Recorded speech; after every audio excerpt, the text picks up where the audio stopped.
ನಮಸ್ಕಾರ ಸ್ನೇಹಿತರೆ, ನಮ್ಮ ಚಾನೆಲ್ಗೆ ನಿಮಗೆಲ್ಲರಿಗೂ ಸ್ವಾಗತ. ನಾವೀಗ ಇರೋದು 21ನೇ ಶತಮಾನದಲ್ಲಿ. ಈಗಿನ ಕಾಲದಲ್ಲಿ ಎಲ್ರಿಗೂ ರಿಚ್ ಆಗಬೇಕು ಅನ್ನೋ ಆಸೆ ಇದ್ದೇ ಇದೆ. ಹಣ ಗಳಿಸೋಕೆ ಜಾಬ್ ಒಂದು ಮಾರ್ಗ. 21-23 ವರ್ಷ ಶಿಕ್ಷಣ ಪಡೆದು ಜಾಬ್ ಮಾಡಿ ಲೈಫಲ್ಲಿ ಸೆಟ್ ಆಗಬೇಕು ಅನ್ನೋರು ಒಂದ್ ಮಾತು ಕಿವಿ ಕೊಟ್ಟು ಕೇಳಿ. ನಿಮ್ಮೆಲ್ಲರ ಜಾಬ್ ಈಗ ಡೇಂಜರ್ ಝೋನಲ್ಲಿದೆ. ಅದು ಹೇಗೆ ಅಂತ ತಿಳಿದುಕೊಳ್ಳೋಣ ಬನ್ನಿ. ಡಿಸೆಂಬರ್ 2022ರಂದು ಗೂಗಲ್ ಕಂಪನಿಯಲ್ಲಿ ಎಮರ್ಜೆನ್ಸಿ ಮೀಟಿಂಗ್ ಕರೆಯಲಾಗಿತ್ತು. ಅದನ್ನ ಕೋಡ್ ರೆಡ್ ಅಂತ ಡಿಕ್ಲೇರ್ ಮಾಡಿದ್ರು. ಕಾರಣ ಚಾಟ್ ಜಿಪಿಟಿ ಒಂದು ಆರ್ಟಿಫಿಷಿಯಲ್ ಇಂಟೆಲಿಜೆನ್ಸ್ ನ ಚಾಟ್ ಬಾಟ್. ಈ ಚಾಟ್ ಜಿಪಿಟಿ ಮಾರ್ಕೆಟ್ ಅಲ್ಲಿ ಬಂದಾಗಿನಿಂದಲೇ ಗೂಗಲ್ ಕಂಪನಿಗೆ 15,000 ಕೋಟಿಯಷ್ಟು ನಷ್ಟ ಆಯಿತು. ಆ ನಂತರ ಈ ಚಾಟ್ ಜಿಪಿಟಿಯನ್ನ 100 ಮಿಲಿಯನ್ಗಿಂತ ಹೆಚ್ಚು ಜನ ಬಳಕೆ ಮಾಡ್ತಾ ಇದ್ದಾರೆ. ಇದರಿಂದ ಎಂಪ್ಲಾಯೀಸ್ಗಳಿಗೆ ರಿಸ್ಕ್ ಏನೆಂದ್ರೆ, ದೊಡ್ಡ ಕಂಪನಿಗಳ ಸಿಇಒಗಳು ಚಾಟ್ ಜಿಪಿಟಿಯನ್ನ ಹೆಚ್ಚಾಗಿ ಬಳಸ್ತಾ ಇದ್ದಾರೆ. ಇದಕ್ಕೆ ಸಂಬಂಧಿಸಿದ ಒಂದು ಹೇಳಿಕೆಯನ್ನ ಕರ್ಸೆರಾದ ಸಿಇಒ ಆದ ಜೆಫ್ ಅವರು ಹೇಳಿದ್ದಾರೆ. ಅದೇನಂದ್ರೆ, ಈ ಚಾಟ್ ಜಿಪಿಟಿ ಅವರು ನೀಡಿದ ಕಮಾಂಡ್ಗಳನ್ನ ಅಂದ್ರೆ ಸಮಸ್ಯೆಗಳನ್ನ ಅವರ ಎಂಪ್ಲಾಯೀಸ್ಗಳಿಗಿಂತ ಚೆನ್ನಾಗಿ ಅರ್ಥ ಮಾಡಿಕೊಳ್ಳುತ್ತಂತೆ ಹಾಗೂ ಅವರಿಗಿಂತ ಒಂದು ಬೆಟರ್ ಪರಿಹಾರವನ್ನ ನೀಡುತ್ತಂತೆ. ಈ ಹೇಳಿಕೆಯಿಂದ ಒಂದ್ ಮಾತಂತೂ ಸ್ಪಷ್ಟವಾಗುತ್ತೆ. ಅದೇನಂದ್ರೆ, ಮುಂದಿನ ದಿನದಲ್ಲಿ ಎಂಪ್ಲಾಯೀಸ್ಗಿಂತ ಹೆಚ್ಚು AI ಚಾಟ್ ಬಾಟ್ಗಳನ್ನ ಸಿಇಒಗಳು ಬಳಸುತ್ತಾರೆ. ಅದಕ್ಕೆ ಈಗ ದೊಡ್ಡ ಸಮಸ್ಯೆ ಆಗ್ತಾ ಇರೋದು writer, editor, architect, IT engineer, programmer ಈ ತರಹದ ಜಾಬ್ ಮಾಡುವವರಿಗೆ. ಯಾಕಂದ್ರೆ ಈ ಎಲ್ಲಾ ಕೆಲಸನ ಚಾಟ್ ಜಿಪಿಟಿ ಚೆನ್ನಾಗಿ ಮಾಡ್ತಾ ಇದೆ. AIಗಳು ಕೂಡ ತುಂಬಾ ಚೆನ್ನಾಗಿ ಮಾಡ್ತವೆ. ಹಾಗಂತ ನಿಮ್ ಜಾಬ್ ಸೇಫ್ ಅಂತ ಅನ್ಕೋಬೇಡಿ. ಹಾಗಂತ ಕಲಿಯೋದನ್ನ ಬಿಟ್ಟು ಮನೆಯಲ್ಲಿ ಕೂತ್ಕೊಂಡ್ಬಿಡೋಣವಾ? ಇದರ ಪರಿಹಾರವಾದ್ರೂ ಏನು? ಈ ಚಾಟ್ ಜಿಪಿಟಿ ಎಷ್ಟರ ಮಟ್ಟಿಗೆ ಸಕ್ಷಮವಾಗಿದೆ ಅನ್ನೋದ್ರ ಬಗ್ಗೆ ಈ ವಿಡಿಯೋ ಕೊನೆವರೆಗೂ ನೋಡ್ತಾ ಇರಿ. ಯಾಕೆ ಈ ಚಾಟ್ ಜಿಪಿಟಿ ಜಾಬ್ ಕಿತ್ಕೋಬಹುದು ಅನ್ನೋದಕ್ಕೆ ನಾವು ಸ್ವತಃ ಪರೀಕ್ಷೆ ಮಾಡೋಣ. ಸೊ ಮೊದಲನೇದಾಗಿ ಸಿಂಪಲ್ ಟಾಸ್ಕ್. ಇದರ ಸರ್ಚ್ ಇಂಜಿನ್ ಹೇಗಿದೆ ಅಂತ ತಿಳಿಯೋಣ. ಸೊ ನಾವು ಎಷ್ಟು ದಿನ ಗೂಗಲ್ ಅಲ್ಲಿ ಏನ್ ಬೇಕೋ ಅದನ್ನ ಸರ್ಚ್ ಮಾಡ್ತಾ ಇದ್ವಿ. ಸೊ ಈಗಲೂ ಕೂಡ ಅದೇ ಮಾಡಿ ನೋಡೋಣ. ಸೊ ಗೂಗಲ್ ಅಲ್ಲಿ ಸರ್ಚ್ ಮಾಡೋಣ, who is doctor Puneeth Rajkumar and tell his biography in a cinematic way. So Google ಅಲ್ಲಿ ಏನ್ ಉತ್ತರ ಬರುತ್ತೆ ಅಂತ ನೋಡೋಣ ಬನ್ನಿ. ಸೊ ನೀವು ನೋಡಿದ್ರಲ್ಲ, ಇಲ್ಲಿ ನಿಮ್ಮ ಮುಂದೆ ಹಲವಾರು ವೆಬ್ಸೈಟ್ಗಳು ಓಪನ್ ಆಗುತ್ತೆ. ಇದರಲ್ಲಿ ನಾವು ಏನ್ ಕೇಳ್ತಿದ್ದೀವೋ ಅದರ ನಿಖರವಾದ ಉತ್ತರ ಸಿಗಲ್ಲ. ಅದೇ ಸೇಮ್ ಪ್ರಶ್ನೆಯನ್ನ ಚಾಟ್ ಜಿಪಿಟಿಯಲ್ಲಿ ಕೇಳಿದ್ರೆ ಏನ್ ಉತ್ತರ ಬರುತ್ತೆ ಅಂತ ನೋಡೋಣ. ಅದರಲ್ಲೂ ಹೊಸ ಟ್ರಿಕ್ ಕನ್ನಡದಲ್ಲಿ ಕೂಡ ಟ್ರೈ ಮಾಡಿ ನೋಡೋಣ. ಸೊ ನಮ್ಮ ಮುಂದೆ ಒಂದು ಉತ್ತರ ಬಂದಿದೆ. ಪ್ರಶ್ನೆ, who is doctor Puneeth Rajkumar and his biography in a cinematic way. ಉತ್ತರ ನೋಡಿ, doctor Puneeth Rajkumar, a charmistic force in the world of cinema, was a visionary actor and beloved icon who captivated hearts with his incredible talent and infectious charm. ಎಲ್ಲ ಮುಂದೆ ಚೆನ್ನಾಗಿ ಕೊಟ್ಟಿದ್ದಾರೆ. So ಎಷ್ಟು ಮುದ್ದಾಗಿ ಬರ್ತಿದೆ chat GPT. ಇದೇ ಕನ್ನಡದಲ್ಲಿ ಹೇಗೆ ಬರುತ್ತೆ ಅಂತ ನೋಡೋಣ ಬನ್ನಿ.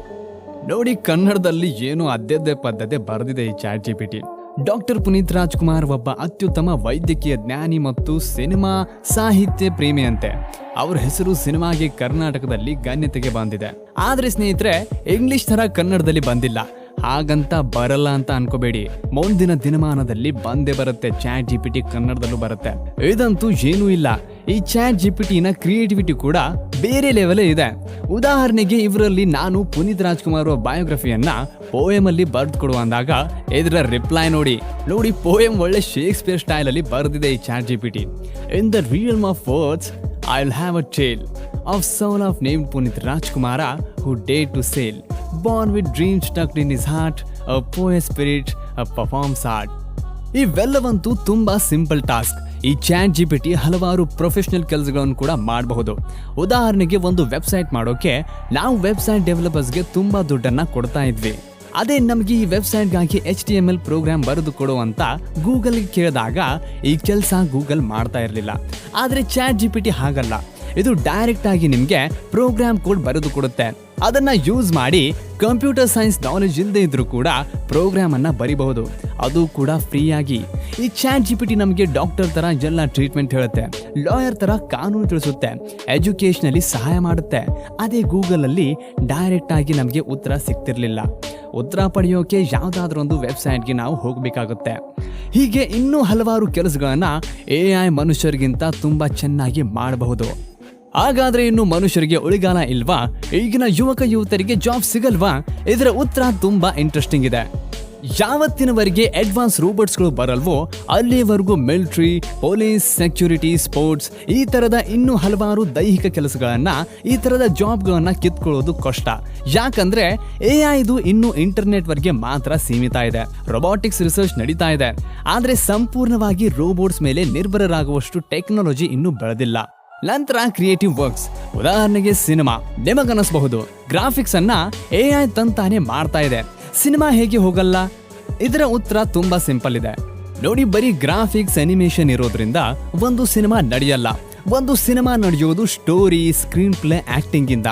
ಮ್ಯೂಸಿಕ್ ಸಹ ಇಂಪಾರ್ಟೆಂಟ್ ಕೂಡ. ಈಗ ನಿಮ್ಮ ಮನಸ್ಸಲ್ಲಿ ಒಂದು ಪ್ರಶ್ನೆ ಬರಬಹುದು, ಬಯೋಗ್ರಫಿಯನ್ನ ಪೋಯಂ ಬರೆಯೋ ಈ AIಗೆ ಸ್ಟೋರಿ ಬರೆಯೋದು ಏನ್ ದೊಡ್ಡ ವಿಷಯ? ನೋಡಿ, ಸಿಂಪಲ್ ಎಕ್ಸಾಂಪಲ್ ಇದೆ.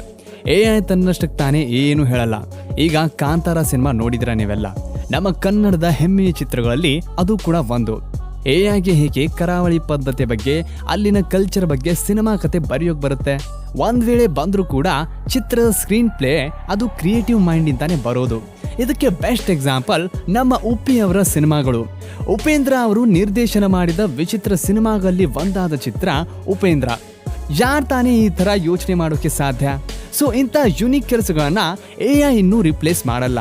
ಸೊ ನಾವು ಆಗ್ಲೇ ನೋಡಿದ್ವಿ ChatGPT ಯಾವ ರೀತಿ ಮಾಹಿತಿಯನ್ನ ಟಕ್ ಟಕ್ ಆಗಿ ಕೊಡುತ್ತೆ ಅಂತ. ಆದ್ರೆ ಇದರ ಒಂದು ದೊಡ್ಡ ಸಮಸ್ಯೆ ಏನಂದ್ರೆ ChatGPT ನೀಡಿರೋ ಉತ್ತರಗಳು ನಿಜಾನೋ ಅಥವಾ ಸುಳ್ಳು ಅಂತ ಅರ್ಥ ಮಾಡ್ಕೊಳ್ಳೋದು ತುಂಬಾ ಕಷ್ಟ. ಯಾಕಂದ್ರೆ ChatGPTಯಲ್ಲಿ ಸೋರ್ಸ್ ಡೇಟಾ ತೋರಿಸಲ್ಲ, ಅಂದ್ರೆ ಇನ್ಫಾರ್ಮೇಶನ್ ಎಲ್ಲಿಂದ ಬಂತು ಅಂತ ಗೊತ್ತಾಗಲ್ಲ. ಈಗ ಉದಾಹರಣೆಗೆ ನೋಡೋದಾದ್ರೆ, ನಾವು ಗೂಗಲ್ ಅಲ್ಲಿ ಸರ್ಚ್ ಮಾಡ್ತೀವಿ ಪುನೀತ್ ರಾಜ್ಕುಮಾರ್ ಸೀಕ್ರೆಟ್ಸ್ ಅಂತ. ಆವಾಗ ಕಣ್ಮುಂದೆ ಕೆಲವೊಂದು ವೆಬ್ಸೈಟ್ಗಳು ಬರುತ್ತೆ, ಕೆಲವೊಂದು ನ್ಯೂಸ್ ಕಂಪನಿಗಳು ಅದರ ಆರ್ಟಿಕಲ್ಸ್ ಅನ್ನ ತೋರಿಸುತ್ತೆ, ಕೆಲವೊಂದು ನಾರ್ಮಲ್ ವೆಬ್ಸೈಟ್ಗಳು ಬರುತ್ತೆ. ಆದ್ರೆ ChatGPT ಹಾಗಲ್ಲ. ChatGPTಯಲ್ಲಿ ಡೈರೆಕ್ಟ್ ಉತ್ತರ ಸಿಗುತ್ತೆ. ಯಾಕಂದ್ರೆ ChatGPT ಈ ಎಲ್ಲ ವೆಬ್ಸೈಟ್ಗಳನ್ನ ಕೆಲವೇ ಸೆಕೆಂಡ್ಗಳಲ್ಲಿ ಓದಿ ಮಾಹಿತಿಯನ್ನ ನೀಡುತ್ತೆ. ಒಂದ್ ವೇಳೆ ಯಾರಾದ್ರೂ ಒಂದು ವೆಬ್ಸೈಟ್ ಕ್ರಿಯೇಟ್ ಮಾಡಿ ಅದರಲ್ಲಿ ಪುನೀತ್ ರಾಜ್ಕುಮಾರ್ ಅವರು ಸ್ಮಗ್ಲಿಂಗ್ ಮಾಡ್ತಿದ್ರು, ಜನರಿಗೆ ಮೋಸ ಮಾಡ್ತಿದ್ರು ಅಂತ ಸುಳ್ಳು ಸುದ್ದಿ ಬರೆದ್ರೆ ChatGPT ಇದನ್ನ ನಿಜ ಅಂತ ಭಾವಿಸಿ ಉತ್ತರ ಹೇಳುತ್ತೆ. ಇದರಿಂದ ಯಾವ ಸುದ್ದಿ ನಿಜ, ಇದನ್ನ ಯಾರು ಹೇಳ್ತಿದ್ದಾರೆ, ದೊಡ್ಡ ನ್ಯೂಸ್ ಏಜೆನ್ಸಿದವ್ರು ಹೇಳಿದ್ದಾರೋ ಅಂತ ಗೊತ್ತಾಗಲ್ಲ. ಇದೇ ತರಹ ಎಲ್ಲ ಫೀಲ್ಡ್ ಅಲ್ಲೂ ಆಗುತ್ತೆ. ಕೊನೆಯದಾಗಿ ಎರಡು ಮಾತು, AI ಇನ್ನು ಯಾವ ಮಟ್ಟಿಗೆ ಬೆಳೆಯುತ್ತೆ, ಇನ್ನು ಭವಿಷ್ಯದಲ್ಲಿ ಏನಾಗುತ್ತೆ, ಟೆಕ್ನಾಲಜಿ ಮನುಷ್ಯತ್ವವನ್ನು ಹಾಳು ಮಾಡುತ್ತೋ ಅಥವಾ ದೇಶ ಜಗತ್ತು ಇನ್ನೂ ಹೆಚ್ಚು ಅಭಿವೃದ್ಧಿ ಆಗುತ್ತೋ ಅನ್ನೋದ್ರ ಬಗ್ಗೆ ಏನು ಹೇಳಕ್ಕಾಗಲ್ಲ. ಸೊ ಒಂದೇ ವಿಡಿಯೋದಲ್ಲಿ ಈ ಟಾಪಿಕ್ ಅನ್ನ ಕಂಪ್ಲೀಟ್ ಆಗಿ ಕ್ಲಿಯರ್ ಮಾಡೋದು ತುಂಬಾ ಕಷ್ಟ. ಅದಕ್ಕೆ ಹೇಳ್ತಿದ್ದೀನಿ, ಮತ್ತೆ ಹೊಸ ವಿಡಿಯೋ ಮಾಡ್ತೀನಿ.